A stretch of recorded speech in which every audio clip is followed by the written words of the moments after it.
This is episode 12 of Youthful Perspectives. I'm your host, Mason Beerbaum. My guest today is State Senator Aric Putnam. Since 2020, Senator Putnam has been representing the St. Cloud area in the Minnesota State Senate. Within the State Senate, he currently sits on 4 committees: taxes, housing and homeless prevention, higher education, and is the chairman for the Senate Agriculture, Veterans, Broadband, and Rural Development Committee.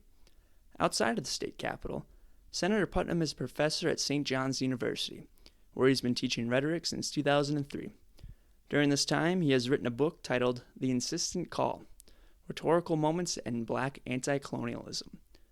Due to the enormous workload currently being facilitated through the Minnesota State Legislature, our conversation was brief, but we were still able to discuss Senator Putnam's journey to the state Senate, his basic belief of how a state senator should conduct himself, and addressed issues currently existing within Minnesota and how they're being dealt with.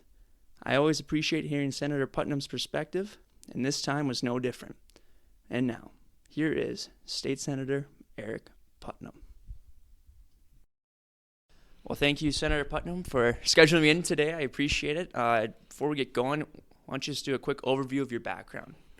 Hey, thanks for letting me hang out with you, Mason. It's really good to see you again, and it's a good opportunity to talk about stuff that's cool and important. Absolutely. I am neither of those things, though. My background is pretty basic. I grew up in East San Jose, which is a largely sort of Latino area, not necessarily impoverished, but not super wealthy. Mm-hmm. And I was there before it became Silicon Valley, when things became all crazy, because that's actually why my dad moved there. And I moved to San Francisco when I was 17 to go to college and to run track and to be in the city because I thought it would be kind of cool. Mm-hmm. I lived there for a bunch of years, waiting tables and going to school. Then I ended up going to graduate school at the University of Maine because I thought Maine would be a cool place to live, not because I wanted to be a professor, not because I wanted to go to school. I just thought, hey, I've never been to Maine. That sounds cool. There you go. Adventurous. Yeah, and I figured that'd be an easy way to travel, too, would be by going to school somewhere else. So I did that, lived there for 3 years, and then moved to Minnesota to do a PhD at the University of Minnesota. All right. And as I was finishing up there, we were pregnant, and we got a job at St. John's, which was not really where we sort of expected to go. But, that's how life is. You end up where you are. Right. So we ended up there, and I've been there for 22 years now. And what are you teaching when you're at St. John's?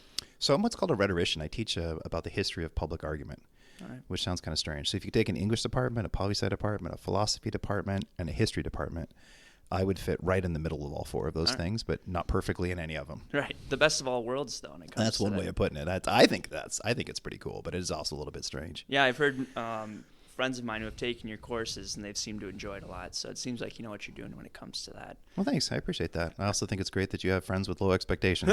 That's good for everybody. Hey, you said it, not me. When did you first entertain the idea of running for public office? So, what's interesting is, like I said, what I study and teach is kind of political, but it's not politics. Right. So I've always found traditional electoral politics to be insanely boring. There are people who do what I do, who do nothing but study speeches by presidents and congressmen. And it's typically always the same speech, and it's not that interesting to me. Mm-hmm. So I've studied and we're done a lot more work on cultural politics than I have on electoral politics. And so I was never involved in electoral politics either. I never knocked a door. I never wrote a check. Didn't do any of that kind of stuff.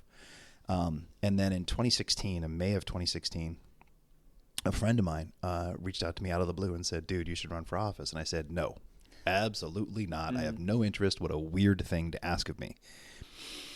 And then I ended up talking to my daughter about it. And I said, isn't that weird? And she goes, yeah, but Dad, if you ran for office, you'd have to talk to other people, and people suck. And she was 13 at the time, and she's not completely wrong. But her cynicism actually gave me a new perspective on my own. And so the more I thought about the people who were supposed to be doing this work and aren't doing it, that bothers me. And my issue is not primarily or exclusively ideological. It's not that there aren't enough Democrats in office. It's that there aren't enough people who do the work right. That's the bigger concern for me, because I think if you do the work right and you listen to the people and you know what you're talking about, you're going to end up probably similar to where I'm at when it comes to policies. But we have a lot of people who don't do the work. And a bit not unlike sometimes we have some voters who are satisfied with hearing what they think they want to hear. Right. And then that's all they need to know. We have politicians who are like that too. And we had some when I was thinking about running for office, and I was like, no, I don't like lazy. I'm going to run for office. So that was kind of what pushed me over the edge. So it was more a dissatisfaction with the status quo. Right. And also curiosity at the same time. I wanted to know what it'd be like to run for office the first time. And in doing that, it became extra clear to me that some people just don't show up for work. And I don't like that in principle across the board. I don't care if it's about politics or anything else. Like if you're going to say you're going to work, you should work. So my initial concern with politicians was about competence, not about ideology or party. And competence specifically relative to democratic processes. Just like showing up for town halls, having town halls, those kinds of things, that's bare bones. That's like sea level. Right. I don't mean sea level in terms of the ocean. I mean, that's the grade you get. Yeah. And when we have people not even doing those kinds of things, that's just not okay. Yeah. So it's a big part of what got me into it. And then when you first ran for public offices for the state house seat in District 14, that was in 2016. It was unsuccessful. And then you ran again in 2018, which was also unsuccessful. But in those unsuccessful races, what did you learn about running for office or about yourself and just the whole political landscape in and of itself? That's a great question. So the first time we ran, like I said, we didn't know we were running until May or June or something of the year of the election. I didn't tell you the full story, but that call I got asking me to run for office, the ask was, the guy we had who was qualified just dropped out and we just need a warm body. Oh, okay. Like that was the appeal to me because it was way too late to run a campaign. And we ended up doing just as well as any other Democrat would do in the district. So I think we were 45%, which is typical in that area. So it was okay. But I'm also sort of a perfectionist too, and I wasn't happy with how we campaigned. I didn't do it right. I didn't like that I didn't do it right. And so we kind of decided to do it again, partially to do it right. And you and I talked about this before, but to me, the processes of democracy are as important as the result, if not more so. Right. And so I've run for office 4 times. At no point have I ever thought I was going to win or assumed I was going to win, because you have no control over what happens on November 5th, 6th, or 7th. Right. But you have tremendous control over every day up to that point. And you can do a lot of good just running for office.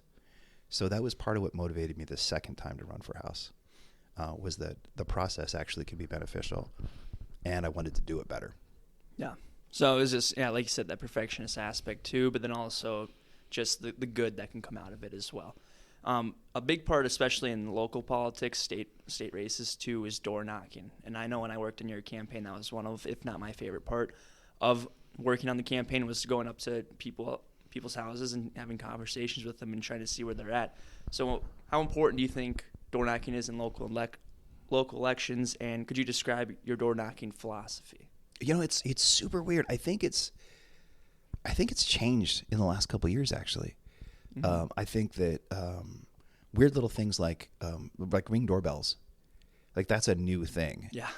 And interacting with someone you don't know through a doorbell is a really weird, awkward thing. Yes, it is. So I think traditionally and in very local, nonpartisan races, door knocking is exceedingly important. Nowadays, I think its importance is changing. Okay. So to me, what's most important about, and it always has been, what's most important about the door knock is the relationship that you establish. Right. It's not supposed to be a sales interaction. I think it's absolutely amazing. Like when you think about it seriously, someone's watching TV, they're making dinner, they're living their life, and they open the door to a total stranger. That is awesome. That someone would take the time out of living a real life to talk to a total stranger. That is absolutely incredibly cool. Mm-hmm. And the number of times people have invited me into their house to sit on the couch and watch TV with them, or made popcorn and we just kind of hang out. Like that's so incredibly cool that people still do that. It goes against a lot of the theories for door knocking from people who are more involved in traditional politics, though, because they think it's the number of doors, not the quality of doors, that's important. Yeah. But I think with the changes that we're seeing lately, people being less open to opening the door or whatever, the quality of those interactions becomes exponentially more important. So that when I knock on the door and Mason answers the door and we talk, like my hope isn't just that Mason's not going to hate me or might vote for me. My hope is that you're going to tell your neighbor that I'm a decent guy too. And you're only going to do that if we have like a legitimate, honest, authentic conversation. No one has a sales pitch thrown at him for 30 seconds. It's so important that you vote for Democrats. This is the most important thing in the whole wide world. And then moves on to the next house in 30 seconds. No one who, I think it's less likely that a person involved in that kind of interaction is going to tell their neighbor or their friend, yeah, this politician stopped by and I think he was okay. That doesn't come from a 30-second chat. It comes from, 10 minutes, 15 minutes. However long someone wants to talk to me is how long I'll talk to them. Yeah. And that was the big thing that you harped on us volunteers at the time was, like you said, it's not the quantity of doors that you knock, it's the quality of interactions that come from door knocking and that ripple effect, that word of mouth. People talking to their neighbors or when they go to work, they're like, oh, the state senator stopped by and he's a really nice guy and he let me talk and he actually let me give him a perspective that he might not have heard before. And yeah, that can go a long way, especially with just like the approval rating for a lot of these, whether it's Congress at the federal level or just people are just fed up with the partisanship of it all. If you have a positive interaction with someone who might be on the other side of the political spectrum with you, well, they have a personality behind the name that they see on the ballot box, and they might be more inclined to vote for that person once the election day comes around. I think that's huge. And like further on that point, like even if someone doesn't vote for me, they think that people like me aren't evil. Yeah. And in the world we're in right now, that is such a huge thing in terms of a public good, independent of whether they're going to vote for me or not. Like the fact that they think that someone who has the beliefs that I do or is the party affiliation I have is not like pure evil. Mm-hmm. That's a major win. Yeah. And they might not get that interaction or that perspective unless you went and talked to them. They might just be in an echo chamber where the only thing they hear is Democrats are evil, or you're a Democrat, but or Republicans are evil. Unless someone comes up and talks to them, who happens to be one of those two, political identifications, that they might just go on their lives thinking that's the case. So yeah, very important and very rewarding too. Oh, no worries. We're pretty low key here. It's okay. Right. No worries. Sorry about that. But after 2 unsuccessful state house campaigns, was it the perfectionist side of you that motivated you to run for the state senate in 2020, or was there something else that was kind of motivated you to run? It was a little bit more complicated than that. I got a phone call from I got a couple phone calls from a bunch of different people this summer of 2018 when we were running for House again. And they said, look, if you get to 48% in the House, in your House, no, it's 46%. If you get to 46% in your race, you'll be a shoo-in for the Senate. And I thought, yeah, but I really don't know that I want that job either. Mm-hmm. And then when we got to 48%, which was better than any Democrat had done in that district since it was established, or a really long time in addition to that. Oh, it's all right. So when that happened, it kind of put a bee in my ear, made me think a bee in my ear, put a bug in my bonnet or whatever. I don't know. Yeah. It made me think, well, maybe I do want to do this. Maybe. But the bigger thing for me is that when you campaign authentically and you genuinely listen to people and you think about the things that they're talking about and you actually spend the time with them, you develop a much deeper connection with them, whether they agree with you or not. And at that point, the weaknesses of other politicians become that much more infuriating. Mm-hmm. And through the act of door knocking and campaigning, all those kinds of things, I got to meet so many cool people. This, when you're knocking doors, you get to meet really cool people. Absolutely. Sometimes. And when you do that, you develop, I think, a deeper commitment to your community. And then it becomes more about, I've got to stand up for this community because if I don't, who will? Yeah. And so that was a big part of me running for Senate. I will say, I'm really glad I lost the 2 races for the House because I wouldn't belong there. Had I served in the House, I would have done 1 term and quit because that's just a different culture and it's not really my vibe. It's much too ideological and partisan. The Senate is typically a lot more thoughtful about stuff. So I fit there a lot better. So I'm actually glad I'm there. Yeah, more long-term point of view, it seems like. And like you said, the ideological differences, it's a lot more, you get the extremes, it seems like, in the House. Not like you don't have that in the Senate, but when you're up for re-election every 2 years, hard not to always be thinking about the words you might say on the floor and how they can be misconstrued in a political campaign ad. So, yeah, I would agree with you. It seems like you fit a lot better when it comes to the state Senate than the state House. So you get elected in 2020. You come down to St. Paul. And what was your perception of St. Paul before you came? And then did it change once you kind of became established as a state senator there? I had no idea what I was getting into. Absolutely no idea what I was getting into. Maybe I told you this before, but I'd never been into the Capitol building until the day I took the oath of office. Yeah. And that's not something I'm especially proud of, but it's true. So you got to admit it. And it was also weird because that was during COVID. Mm-hmm. So my first term was in COVID, in the minority, and you put both those things together, and it was very peculiar. And in some ways it was beneficial because it gave me time to kind of learn what was going on a little bit better without so much pressure or intensity, because being in the majority is a much different job. It's a totally different job. Yeah. So it gave me some time to kind of get a little bit more acclimated. But yeah, that first term was really weird. That would seem like it. I mean, I know being in school myself, hybrid learning doesn't really work. Hybrid legislating probably doesn't really work either. But we got through it nonetheless. When you were learning the ropes of the state senate office that you hold, what were some things that you were doing to become more knowledgeable? I was watching a lot. So, when you're on Zooms, it's pretty interesting. Being on Zooms with a whole bunch of different people, and you see someone look down, and you know they're looking at their phone, and you know they're texting. So you look elsewhere on the Zoom to see who just got a text. And you're like, oh, all right, so those people are hanging out. Those people are pals. That's something I was able to do because of that technology in that moment, to kind of get an idea of what sort of things people cared about and who they already had an existing relationship with. And that was something I probably wouldn't have been able to discover as easily in person. Right. So that was a weird benefit to the whole Zoomness of it all. But I'd never been in a committee hearing room for an actual hearing until my second year of my first term. Because up to that, all committee hearings were on Zoom. And so I would get here at 7 a.m. because I'm that dude. I get here at 7 a.m. and I would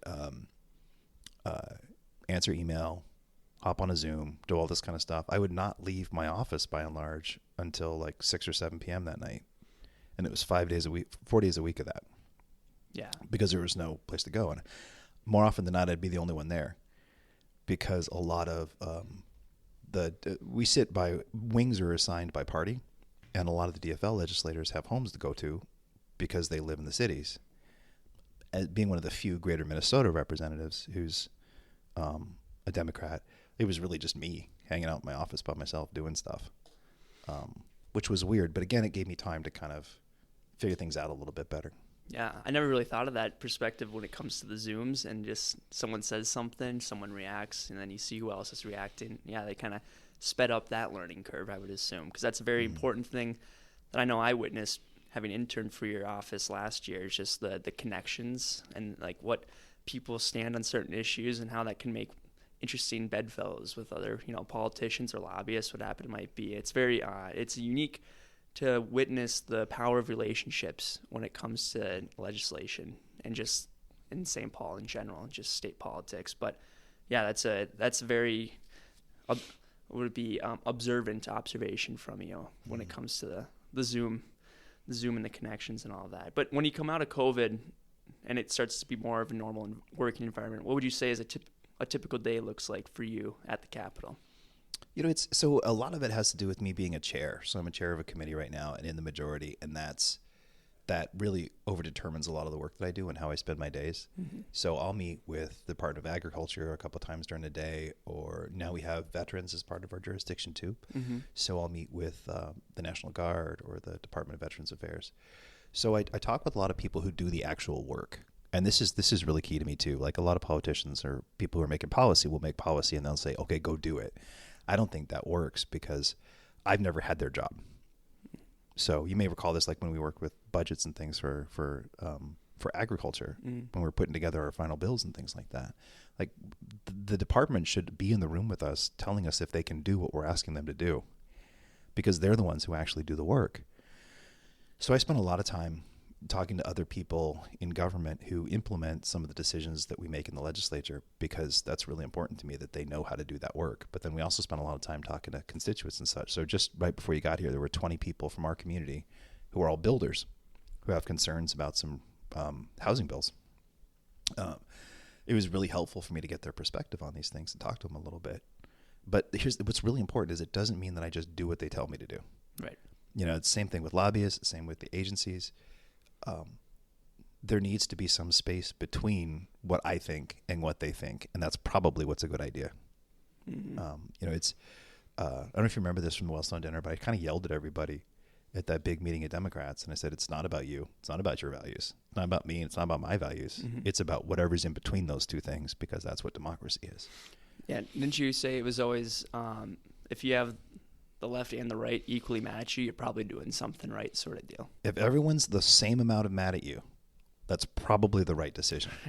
And I don't think of that in like partisan terms, because there's certain things, like we just endured what I think is a totally ridiculous grandstanding event on the floor of the Senate just about an hour ago, when there's a bill that I think is just absolutely silly. We're talking about transgender rights and people wanting to revoke like basic rights of people, whether they're transgender or not. I think is a real big problem. I don't think that there's a space of compromise in that necessarily, but there is a space of compromise in the process, in making sure that even people who believe things that you just think are wrong feel heard, and that you learn from them a little bit. That doesn't mean that you make a decision that's consistent with what they wanted, because in this case, I think they're wrong. But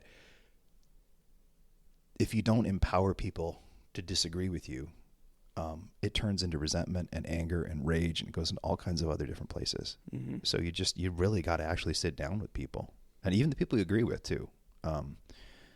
I think maybe we talked about this with door knocking, but one of the things that bums me out with door knocking is when I knock the door and someone goes, "Oh, Aric, you're a Democrat. No worry, we're all good. Go on to the next door." And I'm like, "Nah, I don't know that we are." There might be something on which we disagree, but even if there isn't, like, we should still talk to each other. Right. Yeah, because it's just because you have a D next to your name and they happen to identify with that party doesn't necessarily mean you're going to see eye to eye on everything. Just like for you, you probably have very strong convictions about certain issues or policies, and someone from a interest group of that policy comes and talks to you. You might think you just are going to agree on everything no matter what, but that might not necessarily be the case. And that's what I love about just talking to people, whether it's through this podcast or through door knocking. You just get so many different perspectives, so many point of views on things you wouldn't necessarily have thought of or seen yourself if you didn't go and talk to that person too. So even if you're lockstep ideologically, doesn't necessarily mean you can't learn something from that person too. You can even just see like their way of thinking. Like, oh, that's interesting. Maybe get some insight on that when it comes to other constituents as well. Well, yeah, my collar is pretty blue by and large. And so in my world, like, even if you've already gotten paid, you still need to show up for work. Yeah. And that's what this is. It's the work of peopling. Yes. And you mentioned lobbyists too. I'm just curious on what your perspective or views are when it comes to lobbyists, because there's a lot of people that like punch down on lobbyists, rightfully or wrongly. But I'm just curious, being a public servant as you are, what's your perspective when it comes to lobbyists? I think like there are good lobbyists and bad lobbyists, just so you would think, both in terms of the skill and in terms of their ethic. I think the good ones view themselves as educators, that they've got ideas about an issue, and they think that a legislator will make a better decision if they're informed. So they establish deeper relationships. They start conversations with acknowledging deficits in their perspective, which to me is the smartest, best move to make whenever you're involved in any sort of persuasive interaction. You say, look, my answer is not perfect. Then people are going to disagree with it for this reason or that reason. But this is why I still think it's a good idea. Like, that's a quality interaction with a lobbyist. A lobbyist who comes in and goes, this is the best thing ever. It's the biggest problem in the history of anything, and this will solve all of our problems. I immediately go, yeah, I don't know about that. Yeah. And so we do get a lot of that. We do get a lot of people coming in who say like, oh, this is true. This is the case. It's the best thing ever. And then we get someone else come in 5 minutes later, same issue, on the exact opposite side. You've seen it. It's really irritating because I don't have the knowledge base to contradict what either of them say. So I need them both to be in the same room so they can fact check each other, because I don't know everything about pollinators or about buffer strips. Like, there's so many, and I can't. Like, I can't know everything about everything with the issues here. So it's helpful when you have like educator lobbyists engage with each other while you're there, so that you can see them actually have to do the work to make a good argument. And sometimes they don't. It's pretty bad sometimes. Like today, we're going to have a really contentious hearing in the Veterans Subcommittee that I chair for a bill that I authored, because there's two different realities that are in conflict. What are the realities? Well, so the bill is about something called a claim shark. Have you heard of claim shark before? No, I have not. It's weird, isn't it? You can tell by the name, though, it's not a good thing. Yeah. I mean, I have an idea maybe just off the title of what you're... Yeah. So there's these folks and these big corporations too, national corporations, who will advertise that they can get veterans more of their benefits than they currently get. So say you fought in a war and you have 40% disability, this claim shark will say, I'll get you to 70%. And I'm a lawyer and I'll make it happen. And oftentimes they do, but they charge these exorbitant rates. And everything that they do as an attorney, it can be done for free at your county office. So it's exploitative, it's predatory. There's very vulnerable people. For vulnerable people, especially because a lot of the veterans we're talking about are seniors. So we have senior vets getting these like emails out of the blue saying things like, I'll get you 100% of your benefits if you just pay me 20%. And they often get them retroactively. So if your disability claim, your claim gets changed, they'll say, oh, well, okay, well, we're going to pay you your back benefits that you should have gotten 15 years ago. That claim shark would take 20% of those 15 years of benefits. So it's super lucrative. But I just had a conversation with some of my Republican colleagues who are very much opposed to this. And they're saying, well, no, we need these people because they help people. And I say, yeah, but they're exploiting them. And they say, yeah, but they're still helping them. And they are, but they're totally taking advantage of them at the same time. Right. And the bill just requires these people to be accredited so we can have some accountability and follow up on them and see what they're doing. So, but it's two different realities, and you have to push those realities against each other as much as possible to find those points of overlap. So I just had a really long conversation with two Republican senators. And I said, look, I understand where you're coming from. I don't think that all these firms are going to close down because there's still money to be made. So I think it's still a pretty good thing for us to do. And they melted a little bit, so we'll see where it goes. When you go into a committee hearing to defend or propose a bill, and you know it's going to be contentious, and this isn't the first time and it probably won't be the last time that you have to do something like this, do you have a certain, method when it comes to going into these meetings, like to just be as prepared as possible, kind of expect the questions you're going to get and have answers prepared for those questions? What's your process going like into those contentious hearings? It's really important to put a human face on whatever you're talking about, even if it's something that's so technical that no one cares. Put a human face on it, tell a story so that people realize it really does matter. And the other thing I like to do, or make sure that I do, is I typically, as teaching what I do and studying what I do, I anticipate the arguments I'm going to get from opponents to the extent that I can. And then I try and, the senator gets to speak first, whoever's put the bill gets to present first. So I try to frame the conversation in ways that can undermine or at least complicate the counter arguments I'm going to hear. So today I'm going to start probably by saying something like, well, we're all going to hear that there are just a few bad apples. That's something we're going to hear. That's probably true, but those few bad apples can cause incredible harm, and we have a responsibility to try and take care of those bad apples, because I know they're going to say that. So the idea is when I say that first and then they speak, there will be some ground laid already for some skepticism. Right. Yeah, that seems very useful, and it's just time saving too, but then also very effective as well. If you know what you're going to hear, especially when you're around these senators too, and you kind of know it's kind of like playing poker with people, like day after day after day. You kind of see how they play the game, sort of deal, and you know what they're going to do in certain situations. So yeah, it seems very beneficial as well. On top of that, though, when it comes to making bills that you're going to propose, could you highlight a time when direct constituent feedback influenced your legislative decision making? Oh, sure. There's so many times. Like well, here's a thing that happened in our community not so long ago. Is a guy was fired for running for mayor of St. Cloud. Really? Yeah, that's exactly our response. Like, that's legal. You can actually do that. And the thing is that the language in the bill, the language in statute, is a little imprecise. It says you can't be fired for electoral activity or something like that, but it doesn't say running for office. And so the individual who had this experience called me and told me about it, and I said, that's outrageous. That's insane. That's not the way things should be. You can't fire someone because they run for office, especially even a nonpartisan one. That's ridiculous. So specifically because of his concern, we wrote a bill, and we heard it, and we're still trying to actually get it passed. And basically all it does is say, including running for office. Okay. So it's just a small little technicality you had to fix. But people who don't like things or who are acting partisan will find excuses not to support something. So right now, that bill is a little bit stalled because it has penalties for people who do that. People are like, oh, those are the wrong penalties, good penalties, bad penalties, whatever. Because obfuscation is and negativity are a great way to stop something from happening. Yeah. We just don't know enough yet. That's what you say when you don't want something to change. Right.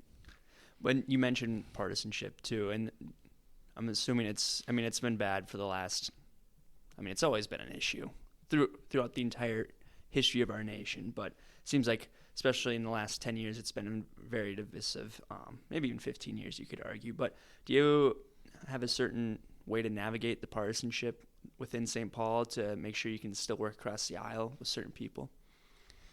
You know, it's weird. Like, I think by and large, I take this work kind of ironically because it's absurd. Sometimes the stuff you see is just absolutely ridiculous. And if you took everything seriously or sincerely or whatever, your head would explode. Like, Right. it'd be impossible to do that here because sometimes the most ridiculous things happen.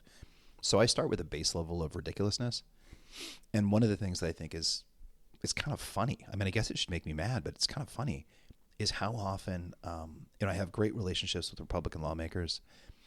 And they'll tell me things like, oh, dude, this is a great bill. I think I did tell you about this in the ag bill last year. I went up to the minority lead and I was like, this is a good bill. And he's like, yeah, I know it's a great bill. I'm totally going to vote for it. And he looks at me, he's like, but I have to say horrible things about it now. I'm thinking, do you? Like, do you really? Mm-hmm.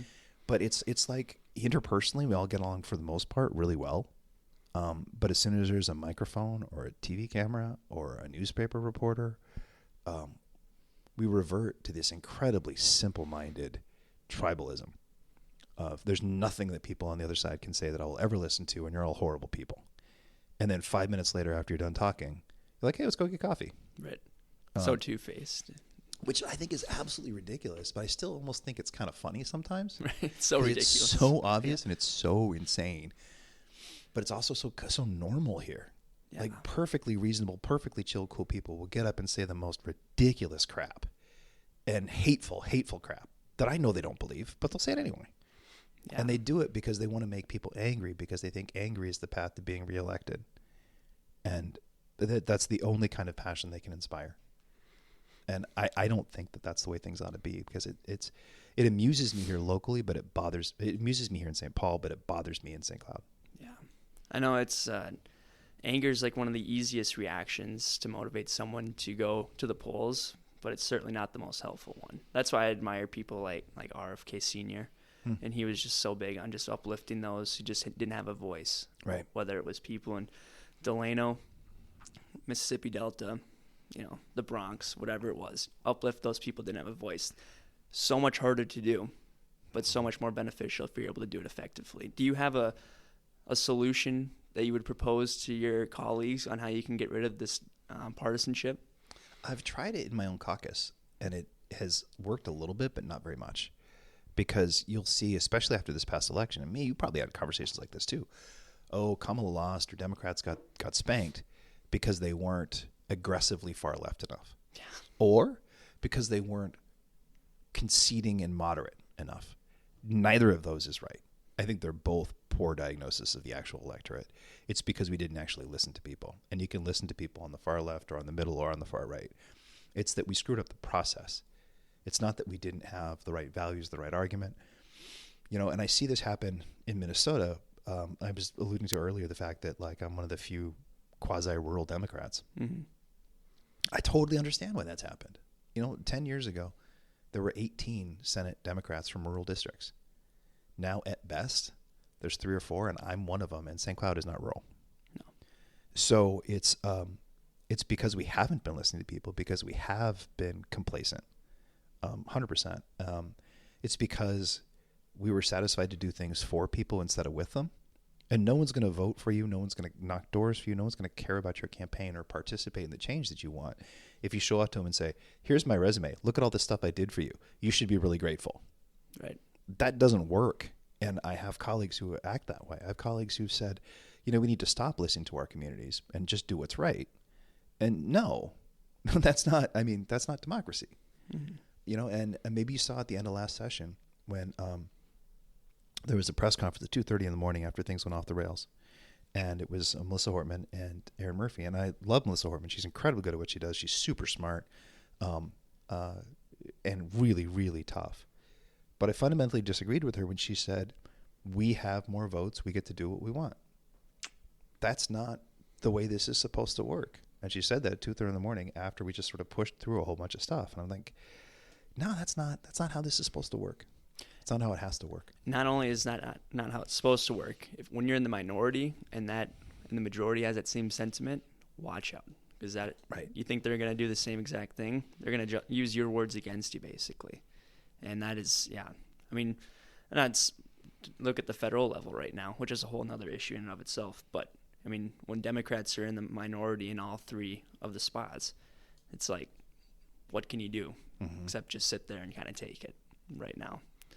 But that can be a discussion for another episode because we can go all day. We'll do a series. Yeah, right, exactly. But one thing I wanted to ask you, some people have been reading the news, and then you being the ag chair, what are your thoughts on bird flu outbreaks across the nation right now? You know what's crazy is we're actually doing a pretty good job in Minnesota. Okay. It's a huge, huge problem. But we talked about turkey lasers last year, didn't we? Yes, we did. Turkey lasers have a 99% effectiveness rate at stopping the proliferation of bird flu. Because as you know well, but maybe your listeners don't, bird flu gets into turkey barns through duck and geese who, like waterfowl, hang out by our industrial turkey or chicken places or even just small farms, even backyard farms. And that's how bird flu gets into the turkey. And then the turkey is closer to people. And that's how it gets into people, into cattle. And you have a lot of farms that have cattle and turkey together. And so that's how it's getting into milk. Mm-hmm. And so what Minnesota did is we had this program for these turkey lasers things. So, I'm sorry for being redundant because you know this really well, but maybe your listeners don't. No, that's all right. Go for it. Is you got, at airplanes, airports, they've got these infrared lasers that discourage pigeons from flying into your jet engine, which is a pretty good decision. Although no one's a fan of pigeons. I'm not team pigeon, but I still don't want them screwing up my jet. No, or nor do I. Making my flight land, right? So what we've done is we created a cost share program because these things are kind of expensive to put these on turkey barns and chicken barns in the state of Minnesota. And it's been incredibly effective. But now that it's in dairy, you have to test the milk constantly. And so you test the milk, find out you have a sick cow, and then you put that sick cow in a different region of your barn, and then you're okay again. But you have to test the milk constantly. It basically costs $50 a test that used to be paid for by the federal government. Federal government's not doing that because there's a number of promises they're not keeping. There's a number of contracts they are not honoring. And one of them has to do with sort of foodborne illness, animal diseases, things like that. So we're kind of desperately trying to find a way to take up for the lack of faith that we can have, the fact that we can't trust the federal government anymore to help us with this stuff. So our emergency account in ag is actually being drawn down much faster than it should be because we have to pay for all this testing for bird flu that the federal government used to take care of and has decided just on a whim that they're not going to, just as the problem's gotten so severe. And is this because of the Doge committee or going about making cuts, maybe doing it in a more sloppy fashion than one would like? Myself would agree with that. They're just being a little too sloppy with it. And everyone says, I don't disagree. The government can be more efficient. There's probably fraud and waste and abuse and all that. But when you're firing the nuclear supervisors or the air traffic controller, controllers, maybe you take a finer tooth comb through it before you go and let go of people. So being the ag chair, you're seeing the effects of the federal government negatively affecting farmers in Minnesota. Oh, that's a huge part of it. And it's not even just like tariffs are going to be a big issue again. They were before and they will be again. And Trump in 2018 tried to bribe soybean farmers specifically by paying them more for stuff that they weren't going to be able to sell, which no farmer actually wants. All the farmers I've interacted with, I've been to over 90 farms in 2 years. Every one of them just wants to do an honest day's work and get paid for the work that they did. They don't want a government bailout. But even when we had bailouts in 2018, they weren't adequate. But the current issue now is on grants not being honored. Mm-hmm. So there's a guy I know in Piers, and he's not the only one I've talked to. I've talked to a number of people like this who signed contracts with the federal government. The federal government said, yeah, here's a grant. And the way that the federal government works is it reimburses you. So I know a dude who spent $500,000 because he had a signed contract with the federal government. The federal government is now not honoring that contract, and he's paying $3,000 in interest while they sort of figure out if they're going to honor the contract that they signed with him. So it's not just like what is going to happen or what might happen. It's what already has happened, and it is an incredibly difficult time to be a farmer in the state already anyway. And when you can't trust your federal government, that makes it even worse. And on top of all this unpredictability that's coming from the federal government, another thing that people have seen throughout the nation, but also in Minnesota, is the effects of climate change. Mm-hmm. And so what do you think the effects of climate change are going to have in farming in Minnesota for the years to come? Oh, it's huge. But we're actually like making some really cool progress. So there's the green ammonia is this thing. Maybe you remember that. It's absolutely huge. Green ammonia is phenomenal. And you basically make fertilizer from hydrogen that is extra runoff from like windmills and things like that. Okay. And the something like 2% of the world's global carbon footprint, the 2% is a giant amount of something that big, comes from Ukraine and the fertilizer production, because a lot of the fertilizer that we use in Minnesota comes from either Ukraine or Texas. And so obviously there's issues with both of those places right now, and it's not great for our environment to truck fertilizer to us. So if we can grow it naturally here from a non-petroleum, non-toxic source as we can with this, it'll actually decrease the carbon footprint of ethanol by 37%. Okay. So an ethanol is already helping a little bit. A lot of folks think it's not good enough because people are still driving. That's fair. I totally get that critique. But with this new innovation and technology, we are 100% going to be decreasing the carbon footprint of every single individual car if we can do this technology, increase our ethanol input, decrease its carbon footprint. And the other thing that's really important, I'm sorry I'm talking too long, but this is really important. Go for it. That's what it's all about. The other thing that's important about the state's ethanol production is it's sort of found the foundation for sustainable aviation fuel. And, I'm not getting in a plane with a battery anytime soon. No, that's not going to happen. We were not going to have electric planes in the longest time. And if you look at Delta, tried to radically decarbonize its work, like radically. They were totally committed to decarbonizing. So whenever you go on Delta, everything you're going to touch has been recycled, basically. But they found out in doing this for a couple of years that 98% of their carbon footprint is just jet fuel. Yeah. So, and right now, we only produce enough sustainable aviation fuel in the United States for 3 days of just Delta's fleet. So because of some of these other technologies we were developing, because of these other kinds of opportunities, we're now in a place where sustainable aviation fuel, there's no extractive chemicals in that at all. It's corn or soy or winter camelina, which is also a great thing. You replace corn with a big green leafy thing. Mm-hmm. That's good news. All these things work together. Just as all these things conspire to be the problem, all the things need to collaborate for the solution. And we're seeing a real potential for that in agriculture.